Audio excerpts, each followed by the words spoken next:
Jeanette, you're on mute. I wasn't even looking, but yeah, you were on mute. Thank you. Thank you for that. And good morning, everyone. Welcome to our Facebook Live series. My name is Jeanette Escalera, Student Hireability Navigator with Workforce Solutions, and I am joined by my counterpart, Mr. Ricky Rendon. And this morning, we have Ms. Sofia Pena from Capable Kids Foundation, and we are delighted to hear about what you have to say about your organization. So welcome, Sofia, and please introduce yourself and tell us a little bit about who you are and your organization. Hi, and thank you for having us here today from Capable Kids. I'm Sofia Pena, and I'm the Executive Director with Capable Kids Foundation. And Capable Kids Foundation is a nonprofit. We are really young. We're only 5 years old, but we've done so much in these 5 years for the disability community. And we are a nonprofit that promotes social inclusion in every aspect of life for persons with disabilities, children with disabilities. For us, we're non-disability specific. So we take any child or young adult or even an adult child, we call them children, but they're adults sometimes, regardless of their disability, and they are able to participate in all that we have to offer. And so we do inclusive sports, inclusive and adaptive sports. We do basketball and soccer and baseball. We've had a surf clinic. We have a prom.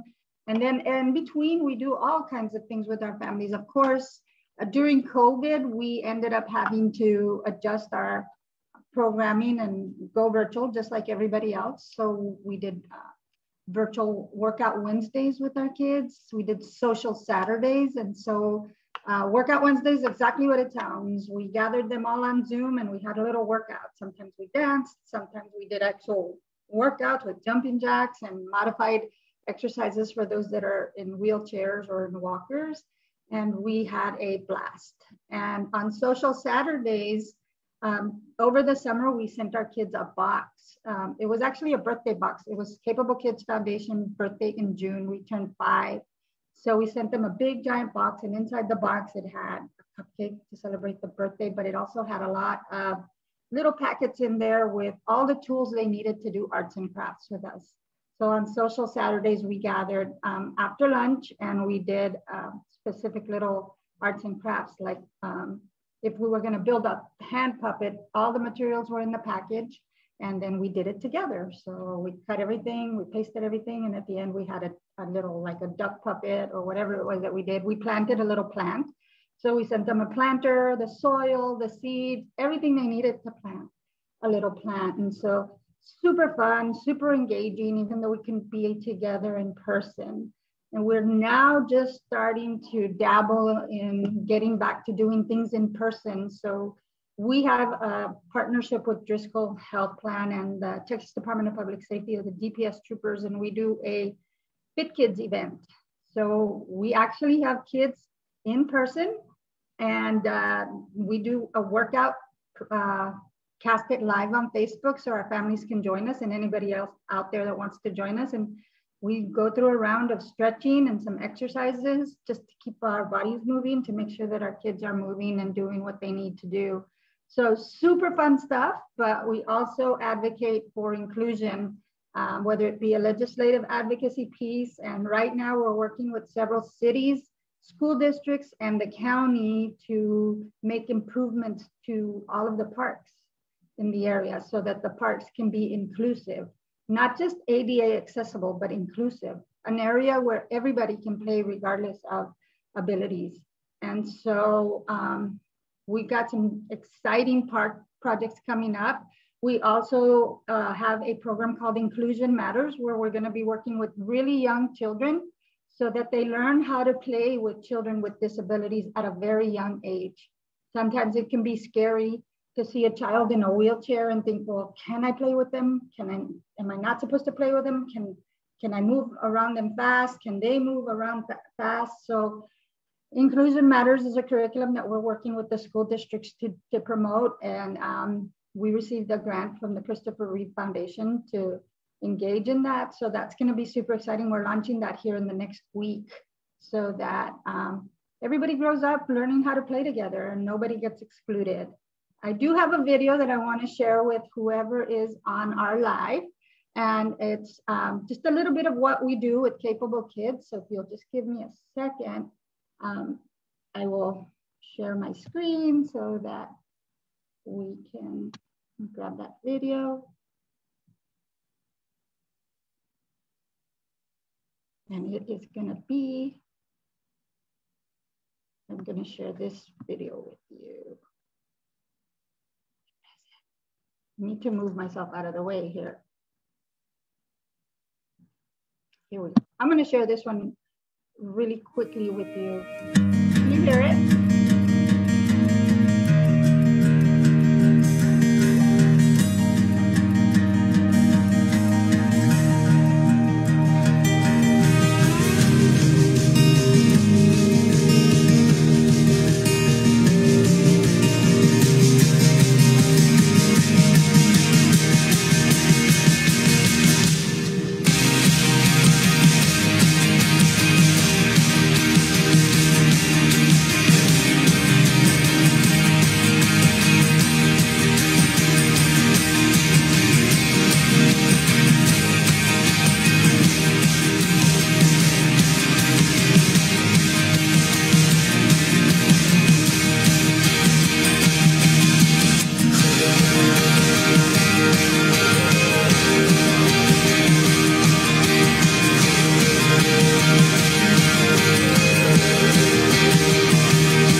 So that's just one of the videos that I have. And as you can see, they had a blast. That's our prom.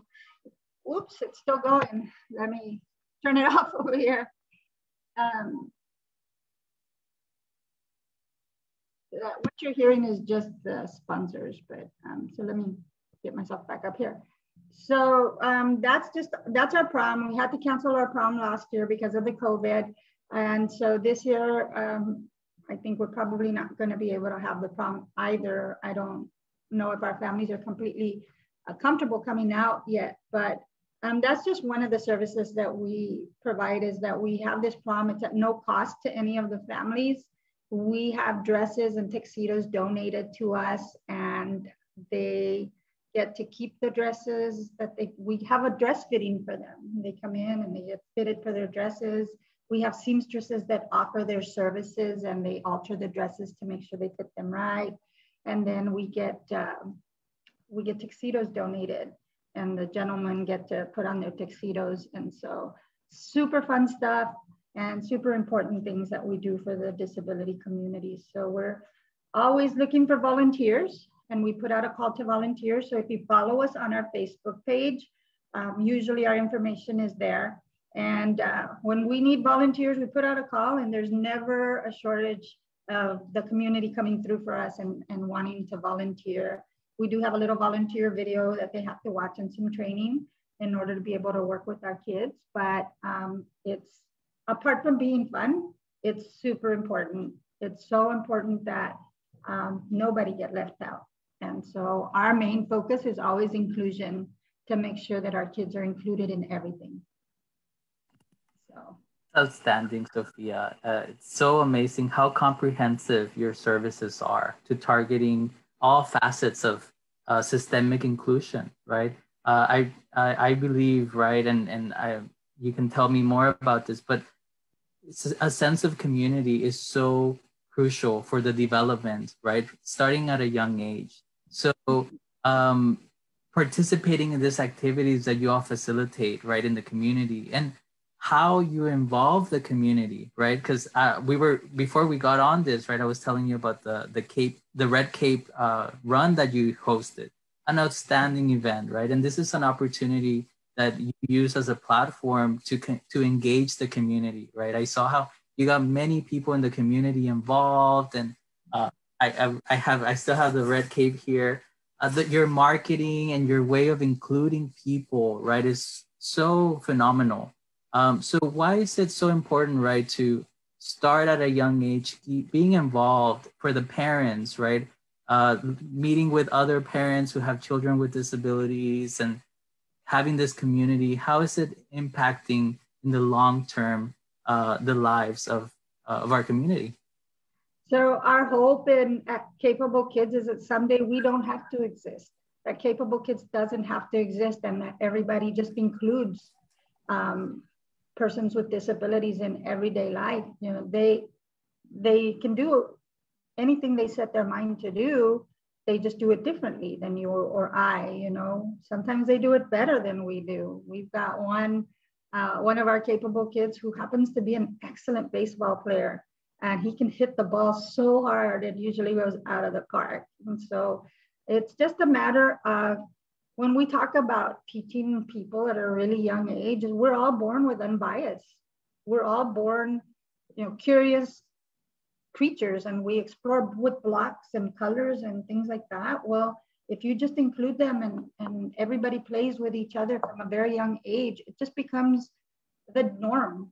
And you don't have to go through life, and maybe you're someone who's never had someone with a disability in your family, and you get to middle school or high school and you don't know whether you can I include that person on my team? He's on a wheelchair, or he has a walker, or whatever the situation may be. Yes, you can, and you should. Persons with disabilities should never be left out of anything. And unfortunately, organizations like ours exist because inclusion is not a daily part of life.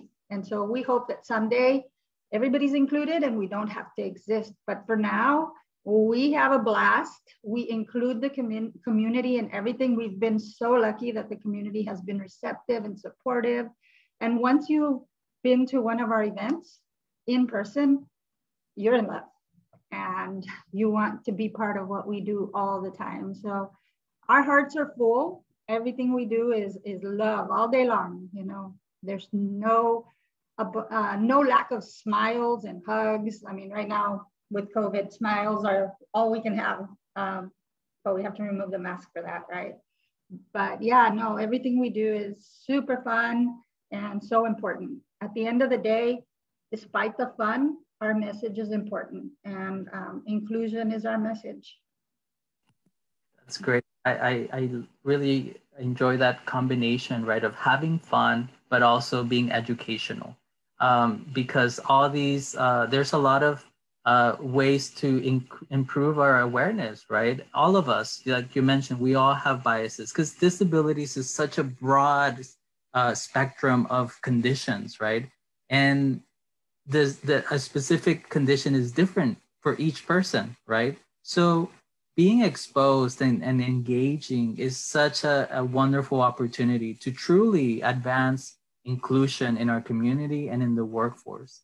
And when we have this sort of opportunity, right, to where you're convening a space for people to interact and to learn, celebrate differences, diversity, we're truly creating a systemic impact. So it's outstanding, right? What you do and how you get the community involved, and fostering this sort of community that is so inclusive and educated, empowered. It's amazing. So I know you have so many resources and events, and I will be sharing in the messages your website and your Facebooks. That way people can stay updated on, follow you and know about your resources. But if anybody in the community wants to be involved, whether they have a child with a disability or they just want to volunteer, how do they reach out? Where can they go? So they can always call us, and our number is 956-277-1776. or they can just go on our Facebook page, send us a message through there, and we're pretty responsive with those. And just let us know. Also follow our Facebook page, our social media, our Instagram as well, because we post volunteer opportunities there. We get a lot of high school students that need to do community service hours. And it's so great to have them join us when we have our activities, because that's what inclusion is. So there's access and there's inclusion. Everybody always talks about how ADA allows you to access an area or access things, but inclusion is different. When you talk about inclusion, you're talking about anybody coming together and including persons with disabilities in what they're doing. So very different from access is inclusion. Like inclusion, for example, really quick, when you have a playground and it's ADA accessible, it means that it meets the minimum requirements for having a person with a disability able to use it, but not everybody can. So ADA says you can put wood chips at the bottom of a swing set, and now it's accessible. Well, a person in a wheelchair might not be able to roll the wheels on the wood chips, right? And then if that park is not inclusive and have swings for everybody, as well as swings for a person with a disability, then is it really inclusive? Probably not, right? So inclusion just means that everybody, regardless of, you know, the situation, can participate, can be included, can be part of. So find us on Facebook. That's usually the best place to find us. Send us a message, call us 956-277-1776, and let us know you want to be part of what we do. And we post our events on there usually. So if there's something that interests you and you want to come and be part of the fun, because it's always fun. Everything we do is fun, no matter what we're doing, even if it's important, and it's always important, it's always fun. So just let us know you want to be part of, and we welcome everybody. We welcome the community. Great, thank you so much. I just posted those links on the chat, and I don't see any questions at the moment, but I think everyone has heard how to reach out and how to learn more. Once again, thank you so much, Sofia. It's been such a pleasure and honor hosting you and learning about the outstanding work you do. And we look forward to continue partnering and being conduits of change in our community and in the world. So thank you so much, and till next time. Thank you, and thank you for always being supporters and advocates of the work we do. I know you always have us in mind, and we appreciate that.